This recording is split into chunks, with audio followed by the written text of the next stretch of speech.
कोई धन बात आए या किसी धन की बात आए तो हमें वहां क्या नहीं दिया है शिवानी, धन नहीं दिया है। ठीक है, तो हम क्या मानेंगे, माना कि मूलधन कितना हो गया बताओ, x रुपए।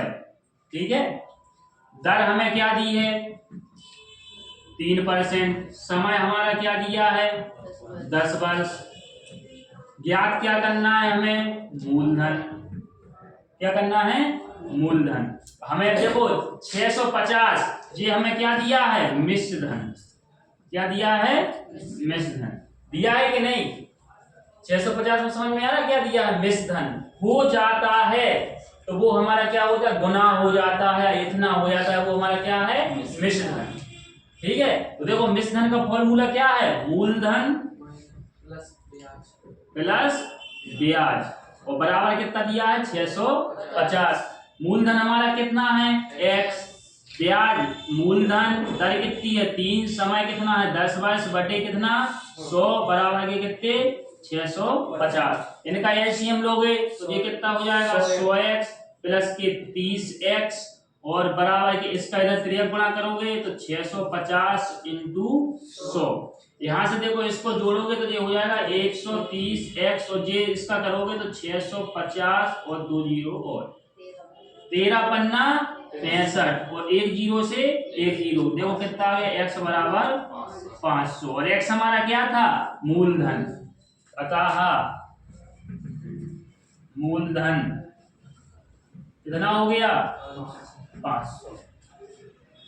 देखो अब हमें सिद्ध करना है, अगर हमें सिद्ध करना है ये मूलधन मिल गया, हमें ये दर मिल गई 10 वर्ष मिल गया तो हमारा ब्याज कितना आना चाहिए, देखो ब्याज आना चाहिए 150 रुपए। कितना आना चाहिए 150। तो देखो करके देखो, साधारण ब्याज बराबर मूलधन कितना है 500, दर 3, समय कितना 100 बटे, देखो 2 जीरो से 5 दिया 15 सारम 150, ये क्या आया ब्याज। मूलधन के अलावा जो राशि रहती है उसको क्या कहते हैं ब्याज, और मूलधन और ब्याज मिलके क्या बनता है मिश्र धन। ये कितना दिया है 650। देखो साधारण ब्याज की ये तो इधर क्लियर हो जाता है संजू के, देखो ज्ञात क्या करना है साधारण ब्याज की किस वार्षिक दर पर, तो हमें क्या ज्ञात करना है दर। क्या ज्ञात करना है दर। देखो माना कि दर जो है वो कितनी है आर दर के रेट। समय हमारा क्या दिया है 10 वर्ष, मूलधन कितना दिया है 600 रुपए और ब्याज कितना दिया है 150। ब्याज मतलब साधारण ब्याज 120। बस फॉर्मूला लगा दो, साधारण ब्याज बराबर क्या होता है संजो मूलधन, तो मूलधन कितना है 600, दर हमारी क्या है आर, समय कितना है 10 वर्ष बटे 100 और साधारण ब्याज हमारा देखो कितना दिया है 120।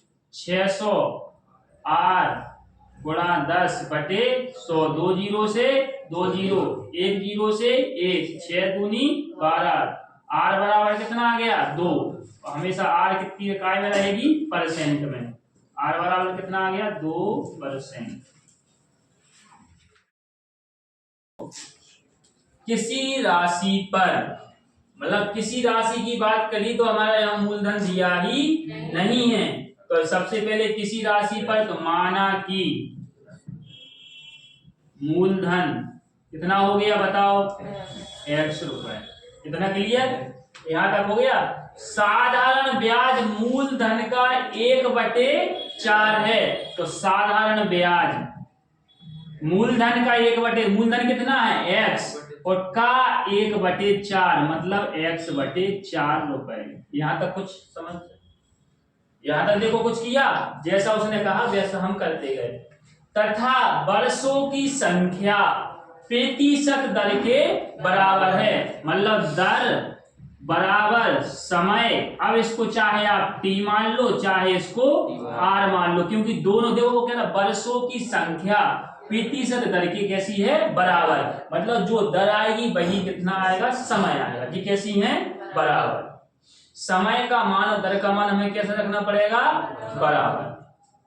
वो कह रहा है कि वार्षिक दर ज्ञात कीजिए। हमें ज्ञात क्या करना है? दर। इसमें वो ये भी बोल सकता है कि समय ज्ञात करो। चूंकि दोनों राशि बराबर है, एक ज्ञात हो जाएगी तो एक तो अपने आप ही हो जाएगी। ठीक है, अब यहाँ पे देखो फॉर्मूला हमारा वही है, क्या है? साधारण ब्याज बराबर, साधारण ब्याज बराबर, देखो साधारण ब्याज बराबर शिवानी फॉर्मूला क्या है? मूलधन गुणा दर गुणा समय बटे 100। साधारण ब्याज कितना दिया? x बटे 4। मूलधन कितना दिया? x। दर कितनी है? r। समय कितना है? r बटे 100। x से x, इसको इससे या ऐसे काट लो, 25। 25 का एक में गुणा होगा तो 25 और r का गुणा होगा r स्क्वायर। आ गया? इसका क्या करेंगे हम? वर्ग। इसको हम लिख सकते हैं 5 की पावर 2, r की पावर 2। वर्ग से वर्ग कट गया, r बराबर कितना आ गया? 5%।